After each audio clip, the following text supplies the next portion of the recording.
अक्सर जब हम वीकली ग्रॉसरी करते हैं ना तो हमारा पहला दिन थोड़ा सा बिजी गुजरता है, यानी चीज़ों को समेटने में, साफ़ सफाई में। तो उसके बाद के जो बाकी के दिन है यानी पूरा वीक वो बहुत आराम से गुजरता है। चीज़ें हमें साफ़ सुथरी कटी कटाई मिल जाती हैं। और यहाँ पे मैं सब्ज़ी लेके आई थी। ये मैं अक्सर सब्ज़ी रात के टाइम पे ही वॉश करके रखती हूँ ताकि रात को ना ये ड्राई हो जाए और सुबह मैं उठ के अपनी अपनी जगह पे लगा दूँ।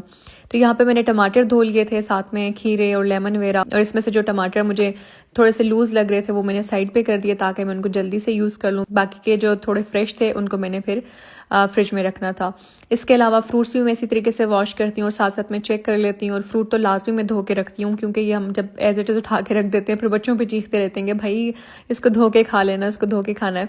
तो इसलिए मैं इस तरीके से जब इसको वॉश करती हूँ तो मुझे बच्चों पे जो है वो चलाने की ज़रूरत नहीं पड़ती है। उनको साफ़ सुथरा फ्रूट मिल जाता है और वो बस निकालते हैं फ्रिज में से और खा लेते हैं।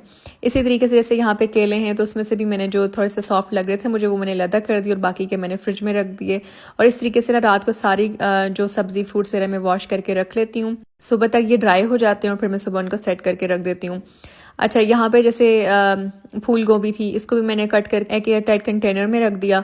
इससे ऐसा होता है कि जैसे हम कहीं बाहर गए हैं ना तो वापस आकर जल्दी में हमें खाना बनाना है तो गोभी हमें कटी हुई मिल जाएगी तो बनाने में आसानी हो जाएगी। गाजरें स्पेशली जो है ये मैं कट करके रखती हूँ, चॉप करके रखती हूँ। बच्चों के लंच बॉक्स में भी काम आ जाती हैं, चाइनीज़ वगैरह बनाने हैं या फिर अर्जेंट हमें कोई चीज़ बनानी पड़ जाती है तो गाजरों को छीलना फिर कटिंग करना ये बड़े लंबे काम लग जाते हैं। तो ये अगर आपको कटी कटाई मिल जाती हैं तो इससे भी बड़ी आसानी हो जाती है। मैं इनको फ्रीज़ कर लेती हूँ। बंद गोभी को हम क्लिंग शीट में कवर कर देंगे और ये जैसे ही आप यूज़ करेंगे तो दोबारा से इसको कवर कर दें तो ये बिल्कुल फ्रेश रहेगी। अच्छा, हरा धनिया। अब ये हरा धनिया ना दिखने में वो बड़ा सिंपल सा काम लगता है, कोई बात नहीं, फ्रिज में से निकालना है, धोना है और काट के डालना है। लेकिन ये जब हम कर रहे होते हैं ना तो ये बड़ा एक मुश्किल काम लग रहा होता है करते टाइम पे, उसको धोना कटिंग करना इतना मुश्किल लग रहा होता है। तो इसलिए मैं क्या करती हूँ, धनिया भी इसी तरीके से साफ़ करके कट करके अच्छे से धो लेती हूँ और फिर उसके बाद मैं इसको टिश्यू पे फैला देती हूँ। फिर इसको 3 से 4 घंटे इसी तरीके से रहने देती हूँ। जैसे ये ड्राई होता है फिर मैं इसको किसी एयर टाइट कंटेनर में डाल देती हूँ, थोड़ा सा टिश्यू रख के, ताकि इसमें कोई मॉइस्चर ना हो, ये बिल्कुल गीला ना हो। इस तरीके से बस आपने रखना है।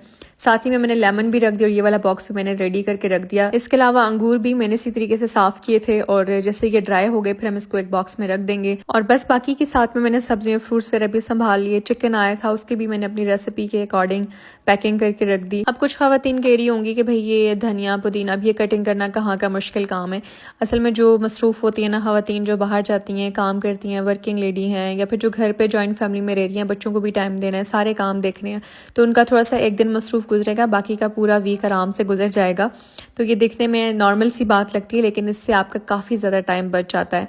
तो इसी तरीके से बस मैंने यहाँ पे चिकन वगैरह भी रख दिया। अब कुछ दिनों में बीफ आ जाएगा, उसके भी इसी तरीके से पीसेस बना के रख लूँगी और फिर पूरा वीक मेरा आराम से गुजर जाएगा। वीडियो कैसी लगी कमेंट करके बताइएगा।